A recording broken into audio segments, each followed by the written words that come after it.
Hey everybody, it's Dave from Nerdbox, and welcome to something I am pulling basically out of the vault here at Nerdbox. So last year, at the beginning of the year or the end of the year before that, I had come up with the idea to do a what if style show. And that what if style show was called the Horror Remake show, and it was going to kick off with a 4-part series on what if Randy had survived Scream 2. Now, the views for that were very low, and it was because of some YouTube and Facebook squashing the channel for a little bit, and we'll talk about that on the next Popcorn Theory and why that happened. But this is the show that most people come and ask me to continue building off of. So I want to re-release it right now, get the most views on it as possible. So if we can get to maybe 3,000 views on this, and we got a good enough amount of comments and likes on this, I will go ahead and make part 3 and part 4. The reason why I haven't done it yet, because it is very time consuming, and you'll see why if you've watched the episode that I did on Stu's Clues where we have Ghostface's voice in it. There's a lot of voiceover work in this to help tell the story of it, and I would say that I really enjoyed writing it. The other 2 parts are written, and it's logical, right? We're not just saying Randy lived because Randy lived. There was a story arc that was being told in the first 2 films with him and his love for Sydney. So that is going to continue through the 4 parts of the series that you're about to watch. The first 2 parts, though, remember the last 2 parts are not created yet. So if you want to see those, don't forget to drop a like on this video, comment as you're going along, let me know where you think it's going, and if you enjoy it. If it's garbage, you can tell me it's garbage too. I don't care. I'm always open for critique. That's how we get better here at Nerdbox. So let's go ahead and jump right into this one, and thank you for watching.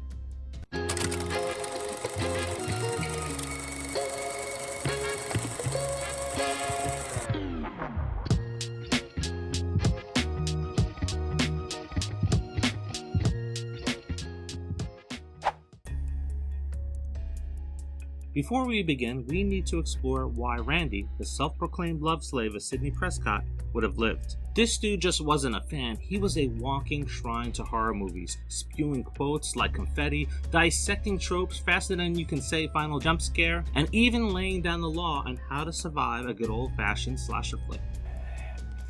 Jesus Christ, you don't know the rules?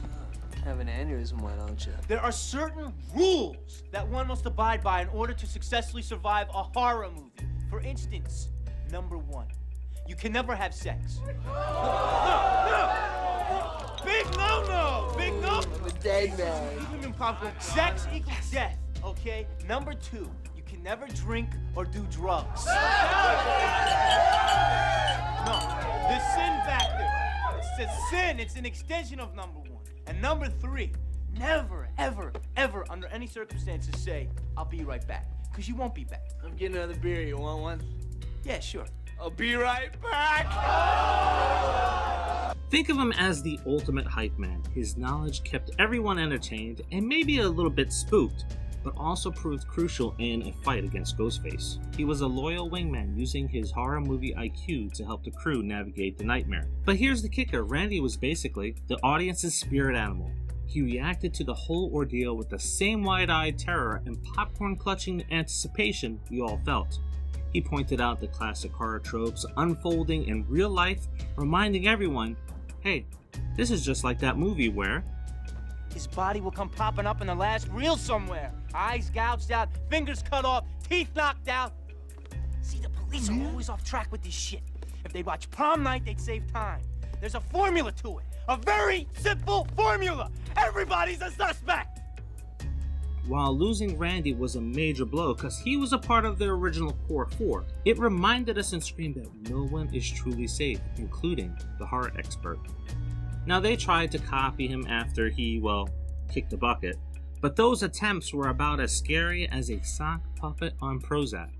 So while Randy's death is truly shocking, we have to ask that question, what if he survived? Someone else would have to take that dirt map instead of him to keep those stakes so high that were set in Scream 2. Let's dissect the remaining characters and see how Randy's survival could have rewritten the entire Scream universe. First things first, Sydney's the main course in this bloody buffet, so she's off the chopping block. Having just met Cotton, there wouldn't be much of an impact with his death, especially since he's more of a red herring in the film. Gale, well, let's just say her questionable morals and ties to the Prescotts might keep her dancing with danger a little longer. So that leaves us with Dewey, the ever-charming deputy whose romantic tryst with Gale had been short-lived and not so sweet. This is getting juicy. There was no reason to reignite this flame between the two of them. Gale was a career-driven woman, and Dewey seems more likely to shoot himself when placing his gun into his holster on any given day. And as we learned in part 6, Gale is a survivor. Don't you know the legacy characters are disposable now? Nobody cares about last century's heroes. And why bother with me at all? Call it nostalgia. Or maybe you deserve to be punished for all that money you made off the misery of others. Maybe it's time someone made a buck reporting your death. You know you're like the 10th guy to try this, right? And spoiler alert, it never works out for the dipshit in the mask. It's safe to say that Dewey's death would have been another gut punch just as effective as Randy's. In our remake of Scream 2, we still open with the bloodbath at the movie theater, with Phil and Maureen screaming their last hurrahs, and the news vultures descending upon Windsor College the next day for a press conference faster than you can say sequel. Gale, ever the career shark, shoves her way to the front so that she can steal the spotlight while our new core friend group watches from a distance. Randy, ever the horror sleuth, leaves the group to get a closer look at the media frenzy, and maybe snag a glimpse at Gale in action. Meanwhile, Dewey wanders the campus like a lost puppy, pining for Sydney until they finally reunite. Have you ever wondered if Dewey was a little smitten with Sydney? I know I have. Let me know what your thoughts are by leaving it in the comments. Now I'm going to leave a few scenes the same. Dewey's running with Gale, the frat party massacre, rest in peace Cece. But here's our twist. The next day we see Dewey, Gale, and Randy huddled together on campus, piecing together the killer's twisted puzzle. The killer's trying to finish what was started. Well, says under protection, right? Here's where our timeline is about to shift. Having some old feelings begin to stir for Gale, and then being shown up in front of local police earlier, Dewey is dealing with an emotional roller coaster as Gale rattles off a list of victims from the Woodsboro massacre, including his sister. In Woodsboro, there were more victims before the home stretch. Tatum, my cameraman, him. Time out. The phone rings, Gale reaches for it, but Dewey, in a surprising display of either bravado or sheer frustration, pulls it from her hand. Maybe it's the residual cop instinct kicking in from his past, who knows. Dewey fumbles for words, clearly not prepared for a debate with the murderous trivia host. He whispers the news to a wide-eyed Gale and Randy who look on. It's time for him to ditch that Barney Fife moniker and catch a killer so that he can show off for Gale. But he realizes that not only does he have a limp, he doesn't know his way around campus. Dewey directs Gale and Randy to scour the campus to look for who he's talking with. Not knowing what to say, then stammers out. What's your favorite scary movie, huh, wise guy? Stab. Do you want to know what my favorite scene is? Dewey, still sputtering, still trying to collect all of his thoughts, isn't able to reply as Ghostface continues to talk, his voice dripping with mock sincerity. My favorite scene is definitely the part where that bitch gets killed in the garage. Dewey snaps and begins to yell at Ghostface, but this only inspires the killer to twist that knife a little bit further now that he's thrown Dewey out of his senses. How clueless was she, huh? Didn't even cease to coming from a mile away. Maybe she was in on it, and Billy had to clean up his mess. Dewey, channeling his inner Randy, growls. Fuck you! Ghostface, sensing that he has his worm on the hook, shifts gears. Speaking of clueless, why are you really on campus, Dewey? Playing hero for Sydney, or maybe trying to win back Gale? A primal fear flickered in Dewey's eyes. Don't you dare touch her! As Dewey's eyes darted towards Gale's news van. Were you not paying attention to the pattern conversation, Dewey? Dewey's mind raced. Pattern? What pattern? Then it hit him. Gale mentioning that Tatum was next. Before he could stammer out a reply, Ghostface lunges out from behind him, dragging Dewey into the darkness of the news van and slamming the door shut on his future, carving him up like a ham for Christmas dinner.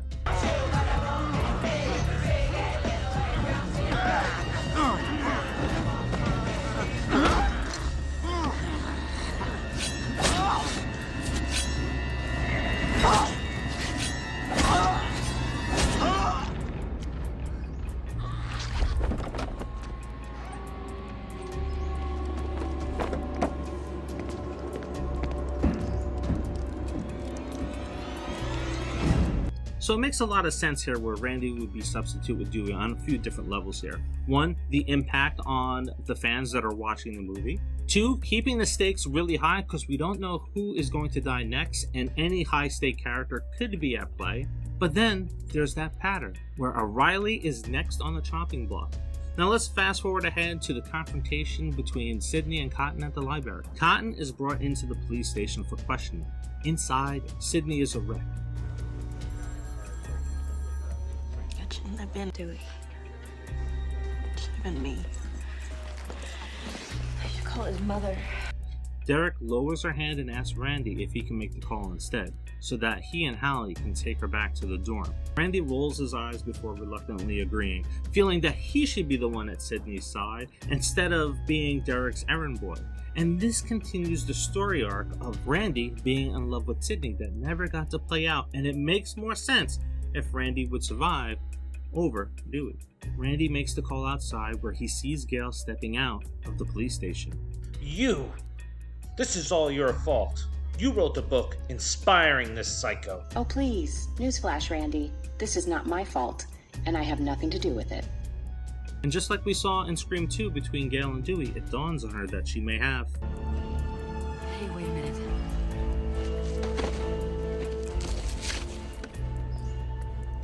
If the killer really is watching and relishing every minute, then he'd be here on these tapes, right? At each crime scene.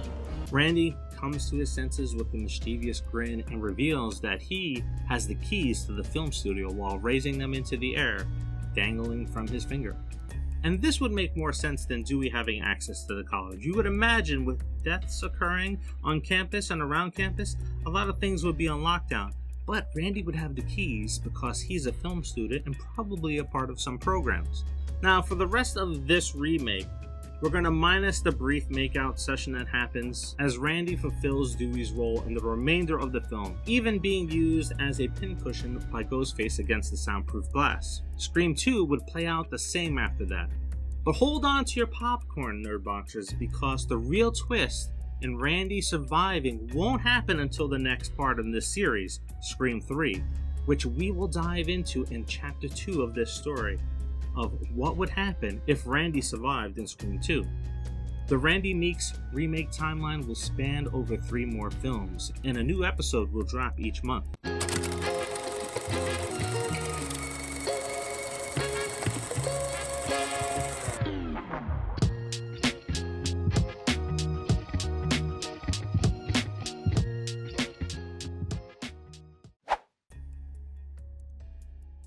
In the previous episode, we delved into how Scream 2 would have unfolded if Randy had survived the film, and who would have died in his place. That's right, Dewey is dead. There was no reason to keep him around. And if this is the first episode of this 4-part series that you're watching, then you need to go back to watch the first one to see why I made him kill bait. We'll wait here. Go ahead, go watch that first episode right now. I got some time to kill, so do we, so we'll see you in a few. Okay, now that we're all caught up, let's dive into the Randy Meeks What If timeline in the Scream universe. And I hate to do this for some of you Cotton fans that are out there, but Cotton does not return in this part 3. Okay, again, thinking about the character arcs in the Scream franchise, Cotton's character had completed his story in Scream 2. There was no reason to go any further with him, because at the end of the last film, Sidney had mentioned to reporters that he was the hero.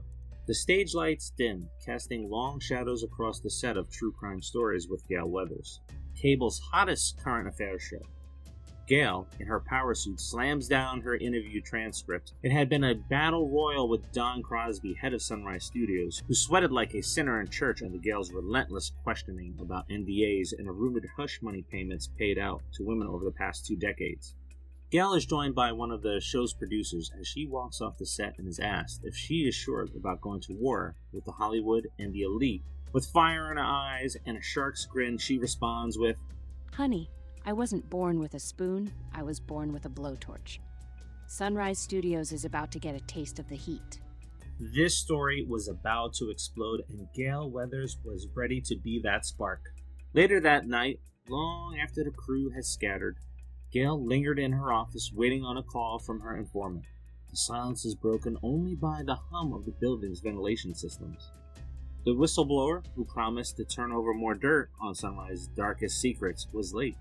Their conversations up until this point featured the whistleblower disguising his voice through a voice modulator, and at first Gale was a bit cautious about talking to a person through those means, for reasons we would suspect. But over time they gained her trust, and she was hungry for a story not centered around Ghostface to prove that she was something more than a Ghostface chaser. As she waits in the dimly lit office, combing through her documents that had already been leaked, growing more and more impatient, she is startled by her phone ring. It's them. They're outside ready to meet. Gale quickly gathers up her belongings and rushes out of her office into a surreal, eerie, red-lit hallway. The only lights that remained on in the building were the exit signs, something she had grown used to. The elevator bell chimes and the doors open to reveal her producer, covered in blood, lying dead in the elevator. Gale screams while backing away and fumbling for her gun that she keeps in her purse. Just as her cell phone rings, it's her informant. Gale answers the phone, yelling for whoever is on the other side to call for help. But then there's a chuckle, edged with malice, cutting through her panicked plea. Then the voice morphed into a chilling, familiar rasp. "It's been a pleasure working with you over the last several months, Gale. But the story's taking a turn." Gale scrambles for her gun, only for Ghostface to be aware of her actions. "Don't even think about it." Ghostface crackled, his voice echoing through the receiver. "Did you really think I wouldn't know about your little pea shooter?" Gale threw her phone to the floor and bolted for her office as every phone on the floor erupts and rings, a horrifying symphony in an otherwise silent hallway. She slammed her office door shut, heart hammering a frantic rhythm against her ribs. She screams at the sight of a reflection in the mirror that revealed Ghostface leering back at her. Gale spun around and launched a punch at the menacing figure, but her fist met only air and fabric. The Ghostface costume, mask, and robe hung limply from a hook on the wall, a cruel taunt mocking her terror. As she attempts to catch her breath while trying to figure out her next move, her office phone rings. Gale answers and barks into the phone. "Listen, you son of a bitch. I've faced this before, and Gale Weathers doesn't go down without a fight. You messed with the wrong damn reporter," she shouted. But the voice on the other end of the phone wasn't Ghostface. It was Hank, the building's night watchman. He knew her habit of working late nights and would always call to check up on her. Gale blurted out the situation with the Ghostface mask clutched in her sweaty hand. "Hold tight, Gale." Hint of concern replacing his usual monotone. Hank was on the way, narrating his ascent like a twisted horror movie. Gale could hear the creak of an elevator door in the background. "I'm here. Stay put. I'm clearing each room. When it's safe, I'll tell you to come on out." Hesitantly, Gale peeked out of the office door. The hallway stretched before her, eerily silent. Clutching the mask, she called out Hank's name, but only silence answered. A bead of sweat trickled down her temple. Had the call been a trap? Just then, a frantic voice crackled through the phone. "Gale, don't move. I'm just leaving another office down the hall." A sliver of red light sliced through the hall from the flickering exit sign. It cast an eerie glow on the approaching figure. His gun held tight, face obscured in the shadows. He waves out to her to come the remainder of the way from her office. Gale inched forward, a flicker of doubt dancing in her eyes. Before fully committing, she tossed a playful barb, a test that only Hank would understand. "I can't wait to tell your wife about surviving a Ghostface attack. Do you think she'll ask if you make the cut for my next book? Maybe even a dedication?" There's a beat of silence, then a chuckle. She'd be ecstatic. Gale's blood ran cold. Hank wasn't married. Panic clawed at her throat as she stammered. I forgot something back in my office. The guard's facade shattered as he whipped the phone across the hall. His gun Roared through the hallway, the bullet finding its mark and sending Gale crumbling into the floor. He stalked towards her, discarding his security jacket, allowing the black robe of Ghostface to billow out from beneath it. He tossed his hat aside and crouched down to pick up the mask that Gale had dropped, a twisted grin revealing itself within the shadows, a grin that promised a very different ending. Taking a peek wouldn't be very sporting now, would it? He rasped, his voice a chilling echo. We wouldn't want to spoil the surprise, especially considering your remarkable knack for surviving these little slasher flicks. Let's just say your luck runs out tonight, sweetheart. After all, even final girls can't cheat death forever. Ghostface puts the mask and cowl on as she scrambles back, a desperate scream tearing from her throat. Ghostface then tosses the gun aside as he rose up and pulled out his signature blade. He drives his boot onto the back of her ankle, savoring the crunch and twisting it with a sickening glee. Gale turns over to her back, flipping him off, a defiant gesture in the face of her own demise, while Ghostface raises his knife into the air. Good night, Los Angeles. This is Gale Weathers signing off. Ghostface strikes as the screen erupts in a blaze of white, revealing the title. Sure, Gale's death may be a shocker, but let's be honest. After Scream 2, her relationship with Sidney had run its course, and with no Dewey around, there's really no need for Gale to continue in the story, like they're doing today. No reason. We cut to the next day on the set of Stab 3, which is buzzing with the news of Gale's demise. Detectives swarm the soundstage, meeting with producers. Enter Randy. Two brushes with death had left a mark involving his love for horror into something darker, something profitable. Leveraging his horror movie expert status and insider knowledge of the Woodsboro murders, Randy landed a gig as an assistant writer and director on Stab 3.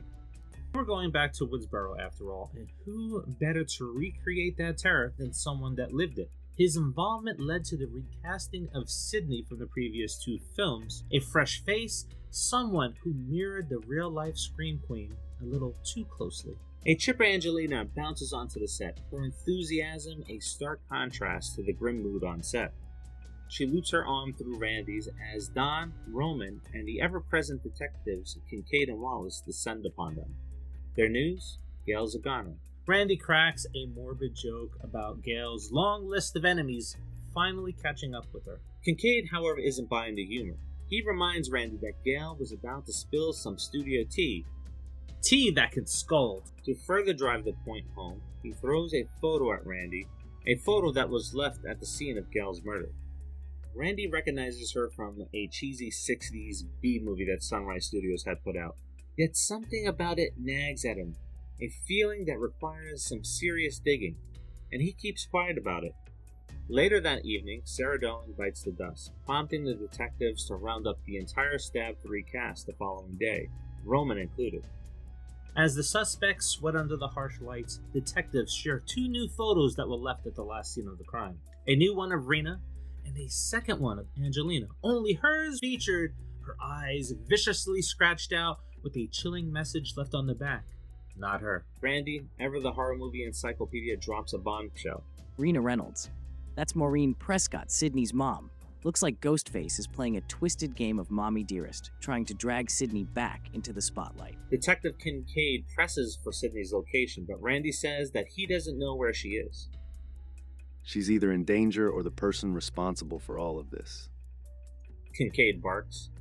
This isn't some low-budget stab ripoff. Sidney wouldn't stoop to stopping a movie. Randy launches into a passionate and slightly embarrassing speech about her strength, her resilience, hinting at his lingering feelings for Sid. Meanwhile, the Stab 3 set is a disaster zone. Production is on hold, and the remaining cast, including Tyson, gather at Jennifer Jolie's house that night. Let's just say that explosion wasn't exactly a shocker. Good riddance, Tom. Back at the station the next day, Randy pulls a Houdini, ditching the detectives for a desperate call to Sydney, only to get her voicemail and unaware of her arrival in the police station behind him. Shocked to see her, Randy pushes her to the door, telling her that he left her a message to stay far away. But before Sydney could respond, Kincaid strolled into the station's lobby with a smug grin. Found her. They were both ushered into Kincaid's office. Randy launches into a lecture about the rules of the trilogy and scolded the detective for unwittingly playing right into the killer's hands by bringing Sydney to Hollywood. However, an angered Sydney responds, "This is about my mother. You should have told me what was going on." With little leads to go on, everyone is eventually released. Sydney finally catches up with Randy outside of the station, where he's practically tripping over his words, explaining why he's working on Stab 3. But Sydney laughed it off and told him that she couldn't be mad at him for following his dreams and trying to make their lives into something after all they have been through. Suddenly, Angelina materialized, a goofy smile plastered on her face. "Oh my God, Sydney. So good to see you. I can't wait to do you justice in the movie, if it ever gets made." It was clear that Angelina wasn't thrilled about Sydney and Randy's reunion. The conversation ended with Angelina planting a kiss on Randy's cheek while glaring daggers at Sydney. "We gotta go meet Roman and the crew at the studio, honey." Forget Milton's mansion. The final act is about to unfold where it all began. Well, sort of. The Woodsboro set of Stab 3. Roman, a drunken mess, clutching a giant bottle, stumbles out to greet them, with Jennifer just barely holding him up. "This was my shot of fame," he slurs, before declaring his hatred for horror and his secret rom-com dreams. Angelina, ever the opportunist, ditches the drama for souvenirs, leaving Randy and Tyson to ponder the absurdity of it all. But the peace is shattered by a blood-curdling scream. Racing inside, they find Angelina a bloody mess in the kitchen. Jennifer Jolie soon barrels in, bumping into the back of them, causing them both to jump.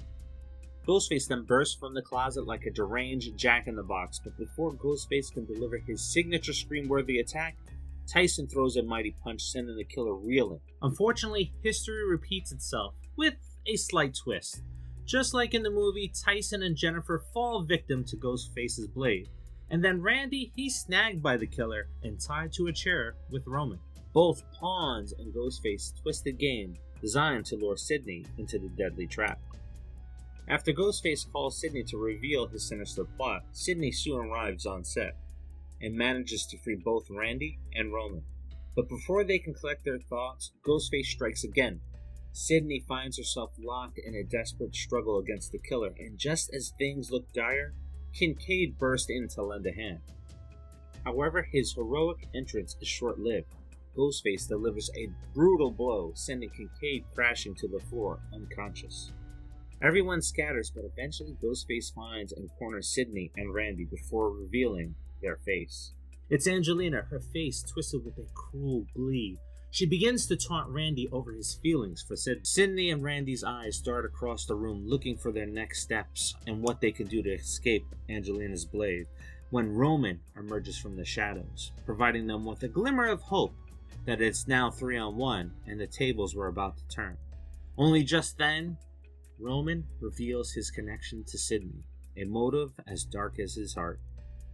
Chaos soon erupts as Milton is pulled from the closet and falls victim to Roman's blade. The final showdown is a bloody ballet as a knife-wielding banshee Angelina goes psycho on Randy.